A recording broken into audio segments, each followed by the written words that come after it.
Hey everybody, I'm Marcus Hazelwood, and welcome to Clear Haze Exchange.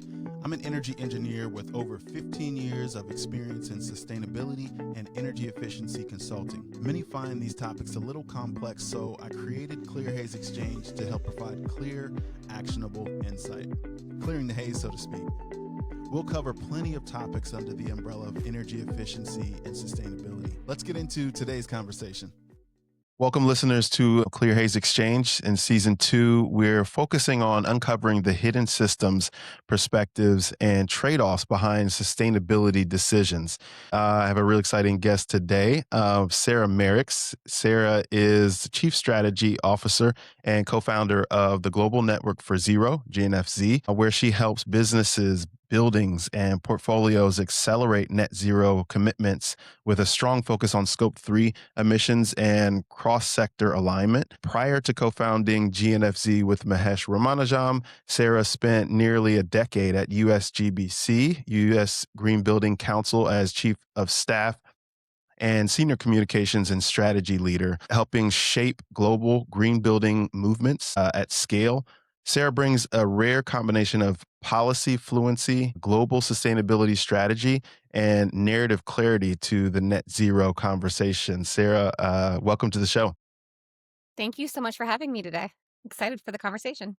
So you worked across, a lot of different things, and I'm also involved with GNFC as an advisor. We have had a lot of conversations, and I love what GNFC is doing on a global scale, on a global stage. You've worked at the center of global sustainability movements. Just to kick it off, what is one misconception that you would say people have about aligning this net zero movement really on a worldwide scale? When it comes to the net zero movement, I would argue that one of the misconceptions is that the movement is really aligned at all. In reality, kind of the idea of net zero is still interpreted very differently across sectors, regions, and regulatory bodies. And that lack of alignment is a real barrier to progress. And that's exactly one of the reasons why Mahesh and I founded the Global Network for Zero to begin with, to kind of create a global community of advocates, practitioners, leaders who are working toward greater clarity, credibility, and measurable action, not just commitments. And a huge part of that misalignment comes down to definition and measurement. Some organizations kind of focus only on scope 1 and 2 emissions, or even just operational energy efficiencies, while others push for a more inclusive approach. But at GNFC, Mahesh and our team have been really clear that true net zero has to include scope 1, 2, and 3 emissions. And what makes that, even more complicated is that different markets and sectors are at very different points in their readiness to measure and to manage, scope 1, 2, and 3. And that's why, when we launched GNFC, our certification approach is built around, really incremental science-based measurement and reporting, tools that help organizations start where they are and progress credibly by kind of grounding net zero in transparent measurement. We make it a lot less abstract and more actionable. And then I would say that, another misconception is that there's no way to serve both ends of the market. When Mahesh and I launched GNC, we did a lot of kind of independent, in-depth research to really hone in on like what was kind of missing in the market. And we heard over and over again that, there was a consensus that the top performers in the market had the tools and standards that they needed, but that the middle and bottom of the market felt kind of really left behind. And that the tools and standards and programs out there really didn't work for them. Um, and so, there's that misconception that there's no way to serve both ends of the market, that net zero is only for the largest companies or the best resource projects. And when we founded GNFC, we really wanted to specifically address that by making net zero accessible, affordable, and achievable for all, from small portfolios to global enterprises, with a framework that could support kind of incremental progress and accelerate real outcomes. Good. So what would you say, just to kind of break down for the audience, scope 1, 2, and 3 emissions? Why is that? Or first of all, how does it differ between or large organizations, small organizations, and then even on the worldwide scale? Yeah, so to kind of define it, scope one covers direct emissions from company owned sources like fuel combustion, and scope two covers indirect emissions from purchased electricity, steam, heat, cooling. Um, and there's a really kind of wide consensus. People kind of define scope three differently. GNFC, we don't have a rating system of our own. We use the GHG protocol to kind of define, what our emissions like breakdown is. And so we go by the 15 different categories in scope three, but scope three is a lot more difficult for companies to manage because it's like throughout their whole value chain. So it could be kind of their suppliers, there's so many different things that go into that. And it also could be for a company up to 75% of their total emissions, and for a building up to 90% of their emissions. So it's a lot more difficult to, both impact and kind of measure and assess too. Yeah, it's a huge difference when you think about it. The scope 3 is massive because 'cause you're thinking about, "Okay, what's the energy associated with this piece of paper that I'm writing on?" From that to the things that are, ongoing consumables that businesses purchase, on a daily to weekly to monthly basis. So it's a huge scope. And in context that really outweighs that scope 1 and 2, and it's certainly something to focus on. So having helped, the USGBC during your time there, in a period of rapid global growth, what lessons did you carry forward into building GNFZ and this effort that you're describing? Yeah, so I would say that one of my kind of most formative experiences in my career was watching and working alongside Mahesh as he led the transformation of lead from like a really respected largely US based program into kind of a truly global system. When Mahesh joined USGBC, lead was active in roughly about 35 countries, and by the time he left it had expanded to 182 countries and territories, and also one third of all of our projects were international and growing.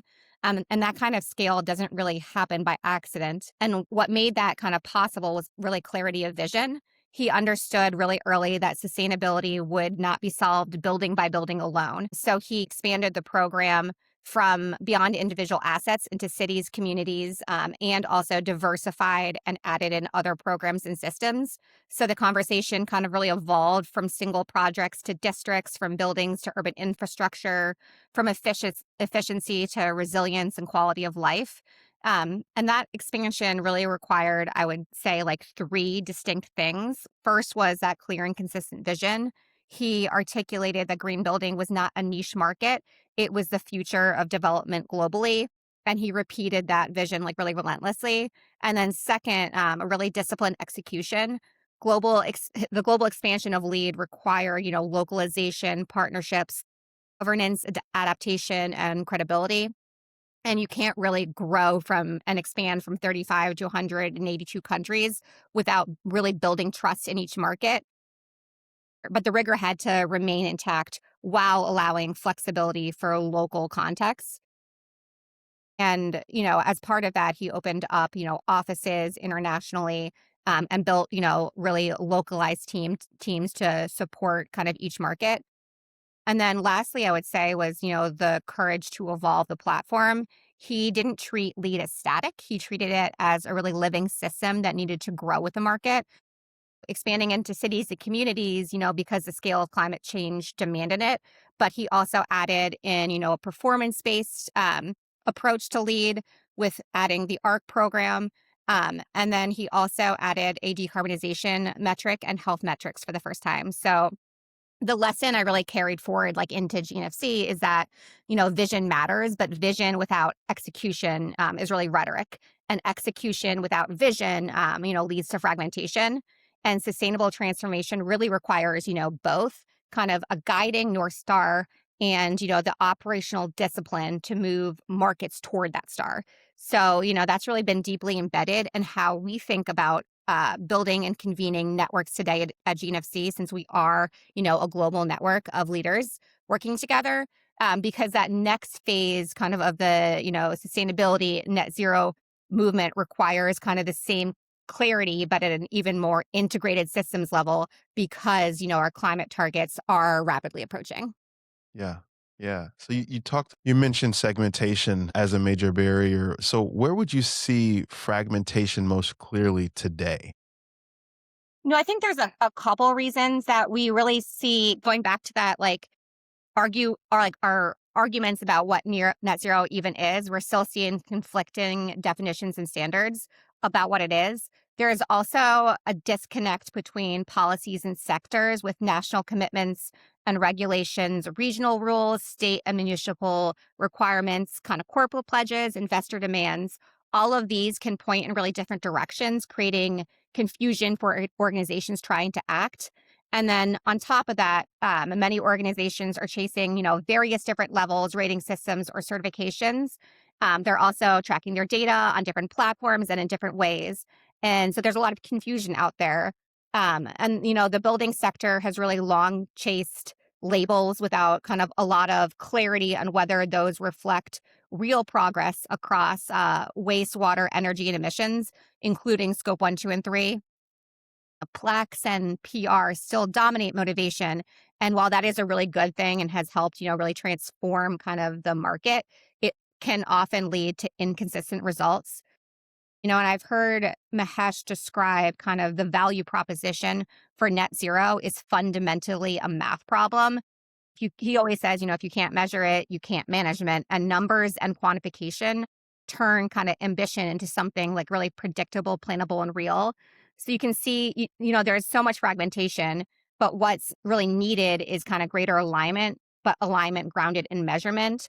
And that's what kind of we're trying to do at GNFC is create like a shared foundation of measurement that harmonizes systems and standards by combining like alignment with science-based transparent measurement.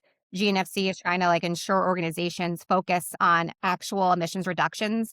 Um, and that approach kind of turns net zero ambition into like verifiable, kind of replicable outcomes, kind of helping trying to move the industry from aspiration to, really like measurable real world impact.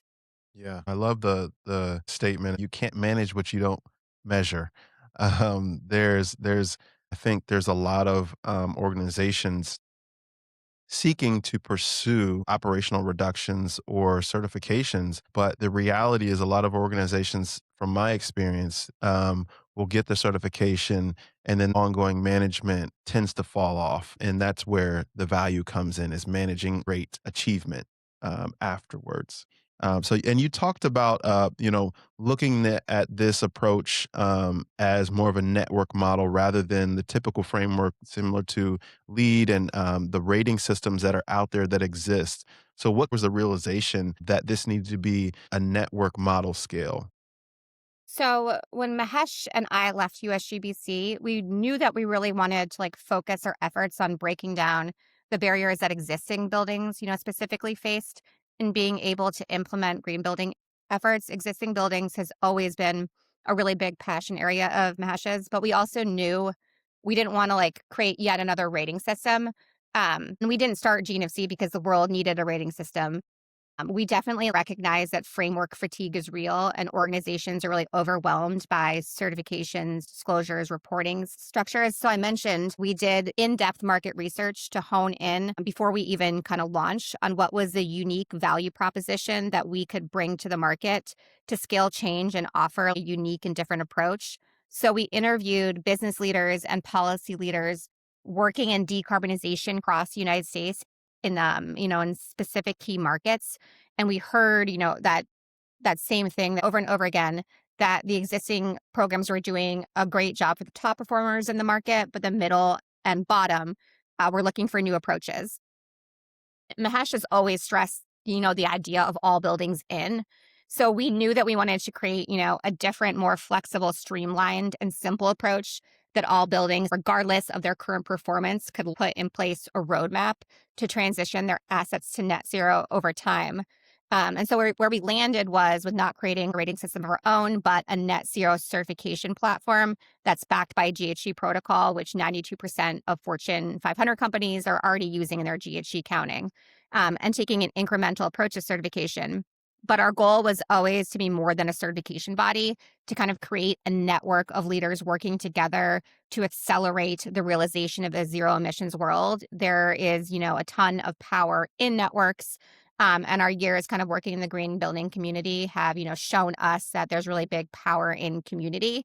And, a network model allows cross sector collaboration, shared intelligence, faster iteration, peer accountability, and really honest conversations about what's working and what's not, which I think could go a long way towards kind of powering the movement forward.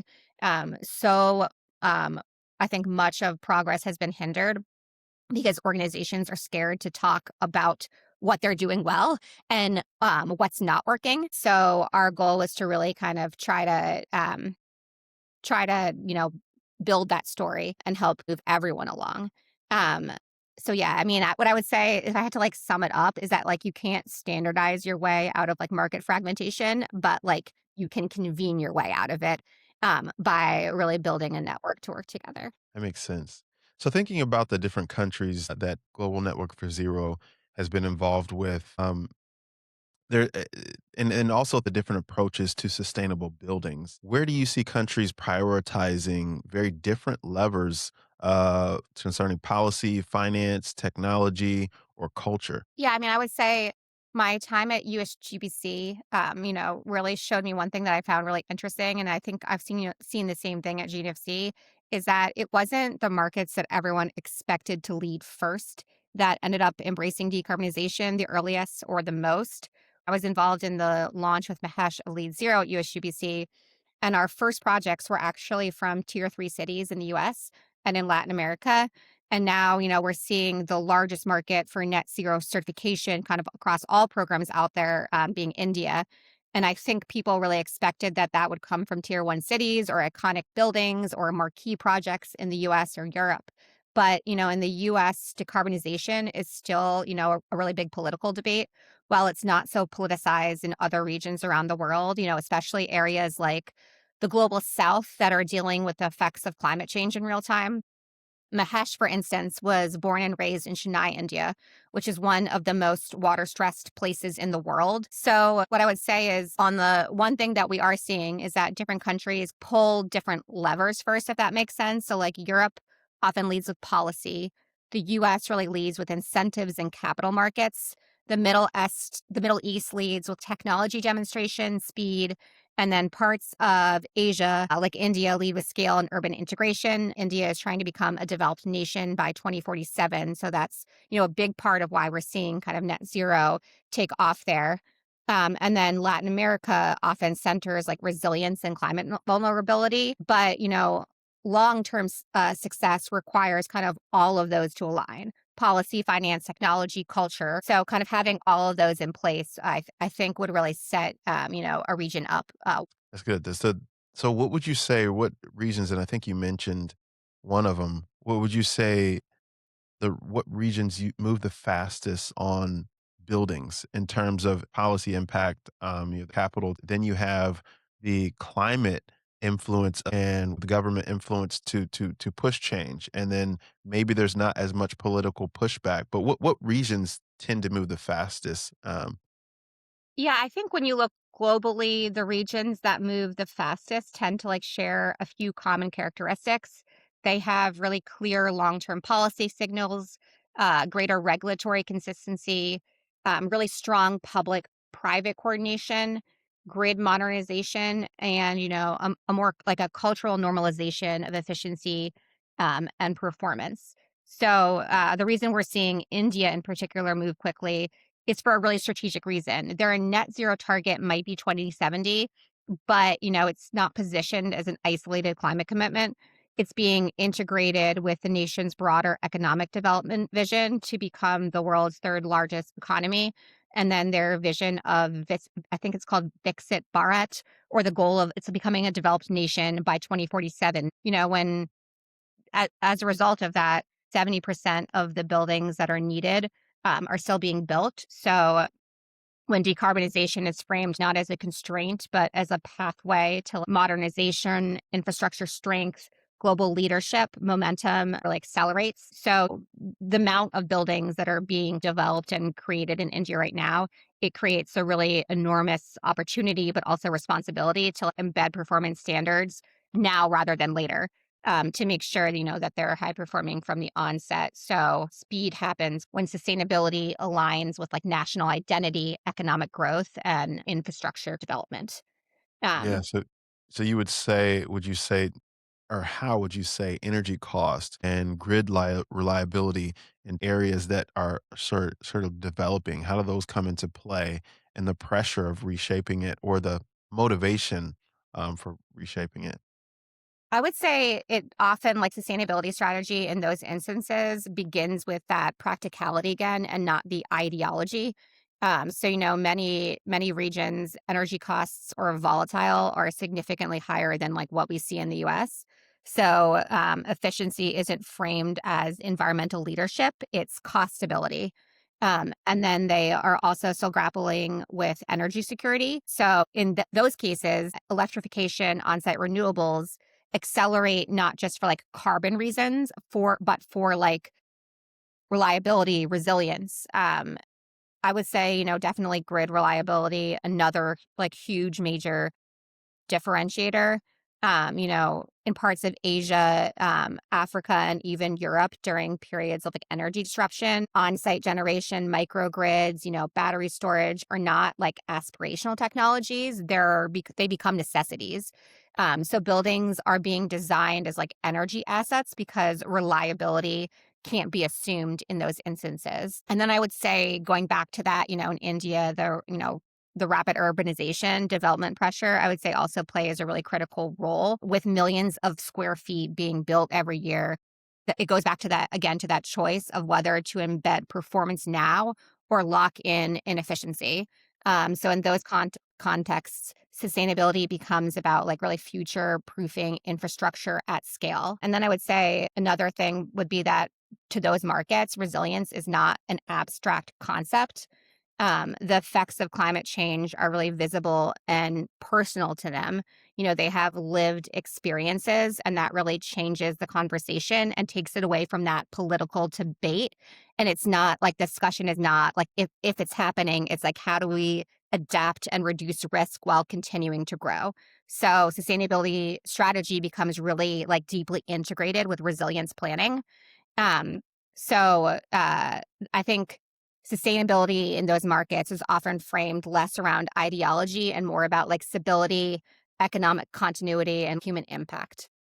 Makes sense. So thinking about influence, which is a big part of this movement, to understand the value beyond an optics standpoint, a marketing standpoint, because there certainly is a lot more value in sustainability than what the people to believe. And then we get into that scope three reality. So scope three is often described as the hardest challenge. So how does the difficulty change across global supply chains?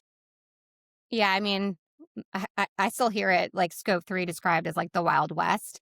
And, there's a lot of reasons for that. It spans transportation, product use, end of life disposal, raw materials, and manufacturing. Scope three is definitely our clients are dealing with it. And it's one of, the most difficult challenge they face. So going back to like the GHG protocol, we follow the 15 categories that GHG protocol has outlined for scope three.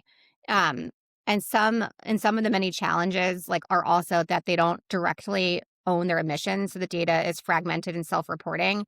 And you're dealing with, suppliers of all sizes, shapes, abilities, and different regions of the world also have different policy frameworks.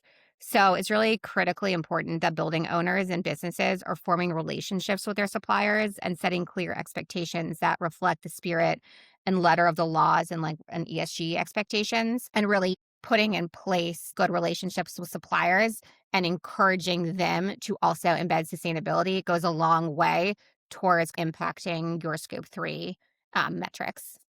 But yeah, I would say it's definitely the most difficult challenge our clients face for sure. How are you helping organizations avoid copying typical or well-known sustainability strategies? So I will say that our certification, we lead with data. before strategy, before targets, before commitments, we start with really understanding emissions data because everyone's data is really different. Your grid intensity is different, your climate exposure, your energy costs, your regulatory environment, your capital constraints, your supply chain leverage is going to be all different. So understanding that data from the onset does two really important things. First, it creates clarity.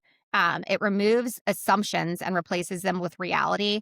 And then second, it also builds, credibility. When your strategy is rooted in your own emissions profile, your own energy mix, your own asset class exposure, it becomes really defensible and executable. And leading with data, really helps avoid the common mistake of setting goals that aren't technically ambitious, but operationally misaligned. So I would say that the smartest organizations don't ask like what is everyone else doing? They ask like, what does our data tell us is, urgent, achievable. I think it also allows organizations to put in place that incremental roadmap because they can understand this is where their lowest hanging fruit is that they can knock out, the fastest, where they should be investing. And I think it enables them to make smarter investments and save capital in the long run. Going back to, that question of avoid copying sustainability strategies that won't translate and really impact kind of their bottom line. I would also say that global learning is still really essential. Um, but translation matters, and data really becomes that translation tool. So when you understand your baseline, you can borrow ideas from other organizations more intelligently rather than like imitating them blindly. So I would say like, moving from pledges to like the implementation stage, that distinction becomes really important because good strategy is not about copying leadership. It's about applying insight to your specific operating reality. So that's why we start with data from the onset. Yeah, that's good. Sustainability isn't just a one size fits all. Sustainability is a concept that should be integrated into the unique fabrics of organizations, because we have unique buildings like geothermal comes to mind. Geothermal energy is great when it works, but if it's in an area that the rock or the ground can't reject the heat or extract the heat as well, then it's not going to work well. But I like that. It's data based information, and that's where that path towards net zero is actually solidified. I think what we're talking about is more of a meaningful influence because we're talking about the actual data from a global scale. Everything is different. Resources are different. Cost is different. Infrastructure is different. So, what does meaningful influence look like when no single entity controls the outcome? How would you speak on meaningful influence? So I would say, I think one of the biggest things that's missing from sustainability, and um, you know, I think everyone in the industry has expressed this, is really the business case for kind of greening existing buildings for decarbonization. So I think that the sharing of best practices is going back to that idea that so many companies out there are scared to talk about what they've done that worked and what they have done that hasn't worked, that it's prevented, others from kind of moving forward.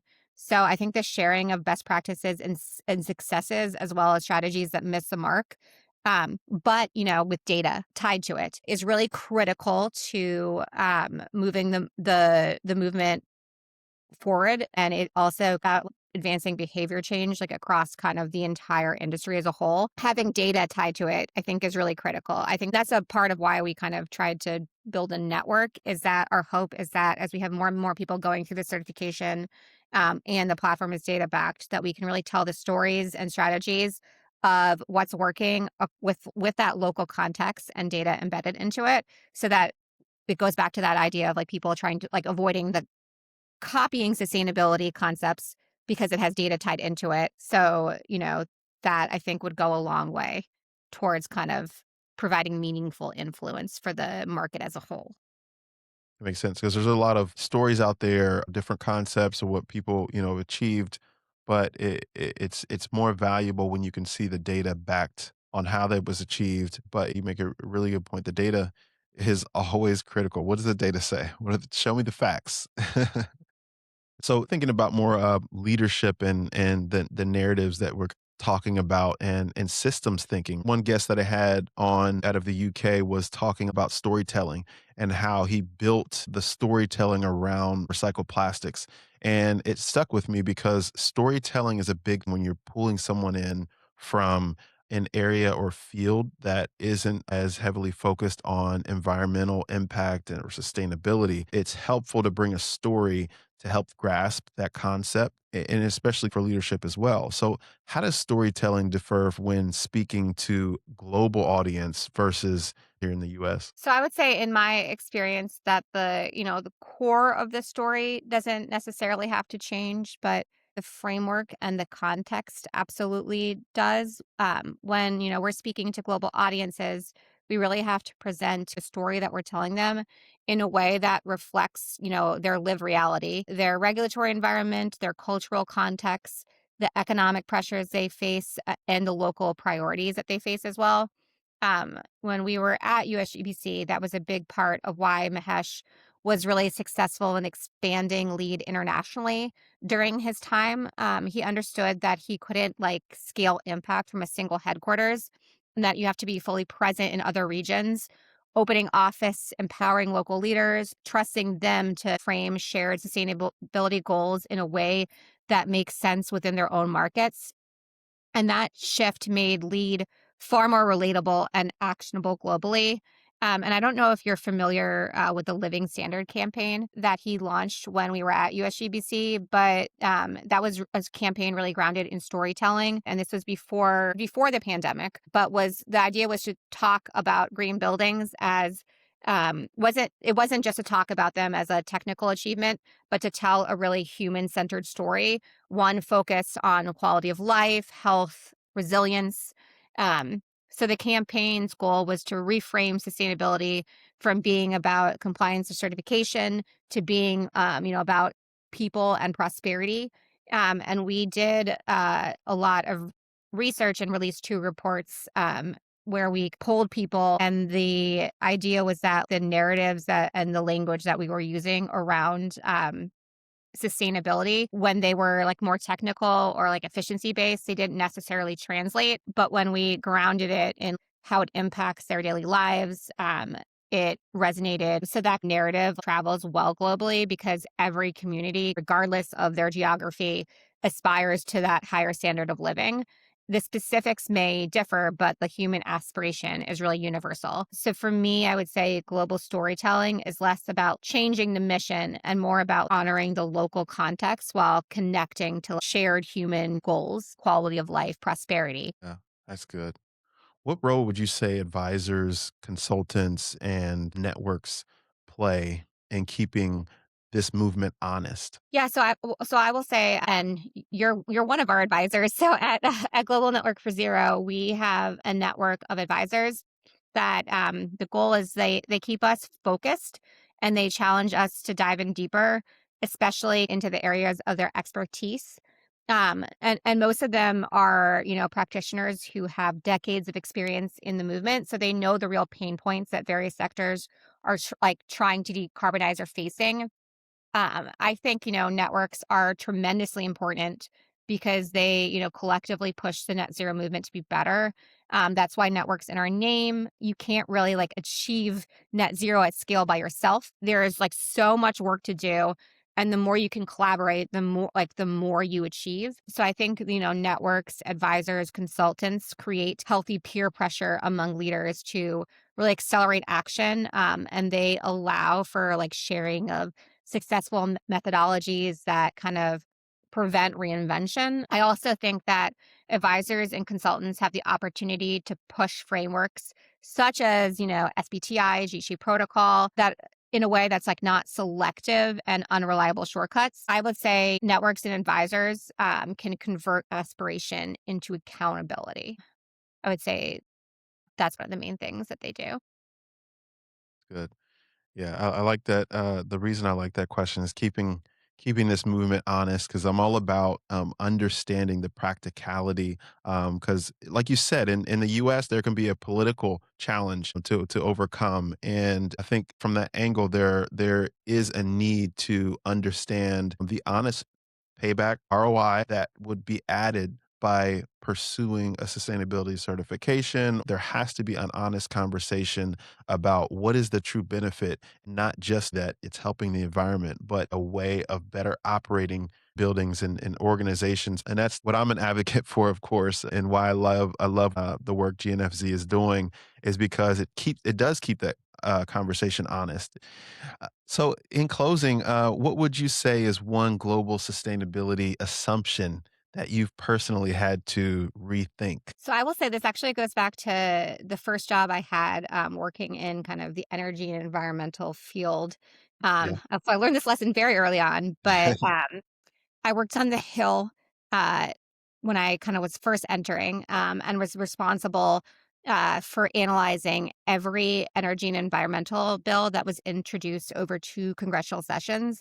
And my job was to track kind of what percentage even made it to a vote. And of those, how many passed the Senate, and then how many passed both the Senate and the House. And I won't quote the exact number, but what struck with me was that it was a fraction of a percentage, an incredibly small fraction. So at the time, I had, assumed that I was a little naive, and I had assumed that, large scale emissions reductions would primarily come from federal legislation. But watching how difficult it was for climate and energy policy to move, even when the stakes were really high, forced me to reconsider that. And that realization, I'm very thankful for it because that realization is what led me to the green building movement and to apply to US Green Building Council because, I saw that every single green building, that was built or that was retrofitted led to emissions reductions like directly. So it really taught me that while policy is critically important and it's necessary, markets move in parallel. And in some cases, they move first. So the private sector controls allocation of capital, it controls procurement, it controls design decisions, it can control development timelines. And those decisions really shape emissions trajectories in real measurable ways. So I think this assumption that I had to rethink was that influence flows only from the top down, and in reality, transformation is distributed. Policy can set direction, but markets accelerate adoption and networks align execution. And when all of those move together, progress can really accelerate. So I think that shift was like really empowering. And I would say, obviously, that lesson is from the US perspective, but I think globally that lesson holds.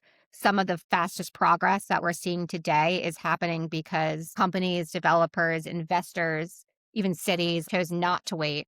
They acted within their sphere of control. I mean, one way I see that happening now, specifically in the US with cities, is with the building performance standards and the absence of federal legislation. The cities are moving into compliance with their building performance standards, which is requiring the markets to move. So I would say that gave me clarity that we don't have to wait for perfect conditions to reduce emissions. We can build them starting now together. Yeah, that's good. So, lastly, when you look 10 years ahead, that's a lot of time. Kids will be older, all the things. What would you hope people say about this phase of net zero movement? And if it's matured, we would hope so. Like, what would you hope people say? So I'll say in 10 years, my kids will be in high school. So I'm hoping by then that the this period, from now until then, is remembered kind of as the moment that the movement really shifted from targeting setting to greater implementation. Right now we're still in the pledge phase. Um, and that's great, and it's, that ambition is important, but it also doesn't necessarily translate to emissions reductions, and we're really approaching a critical window. We're, only 4 years away from the Paris Agreement timeline, so we really need to accelerate, move from aspiration to really implementation. And so I'm hoping that our movement is remembered for integrating resilience and decarbonization instead of treating them separately, for embedding scope 3 into procurement and capital allocation, for aligning, policy signals with financial incentives, strengthening grids, turning disclosure into performance.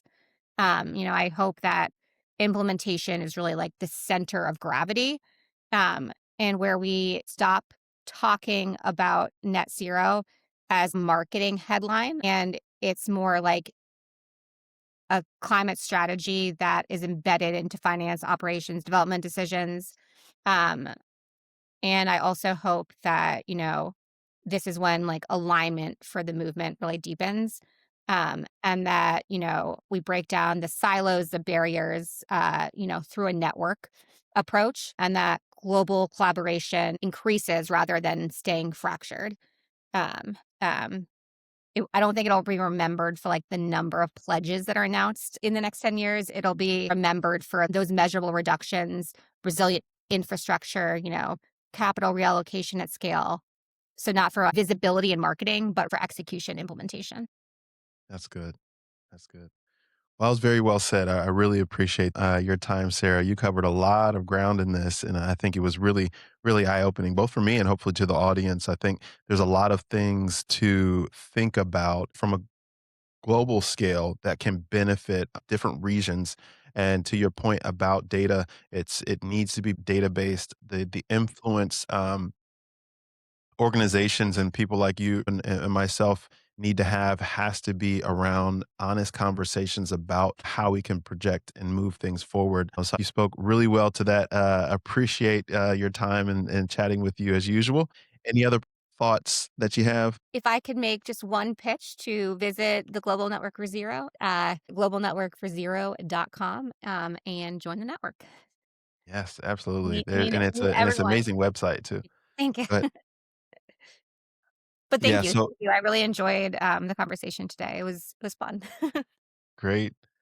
Thanks, Sarah, and thanks to the audience for joining us. Thanks for listening to Clear Haze Exchange. New episodes drop every 2 weeks. You can catch Clear Haze Exchange on Apple Podcasts, Spotify, Pandora, iHeartRadio, and more. Let's clear the haze about sustainability and energy efficiency together. Subscribe now and join the conversation.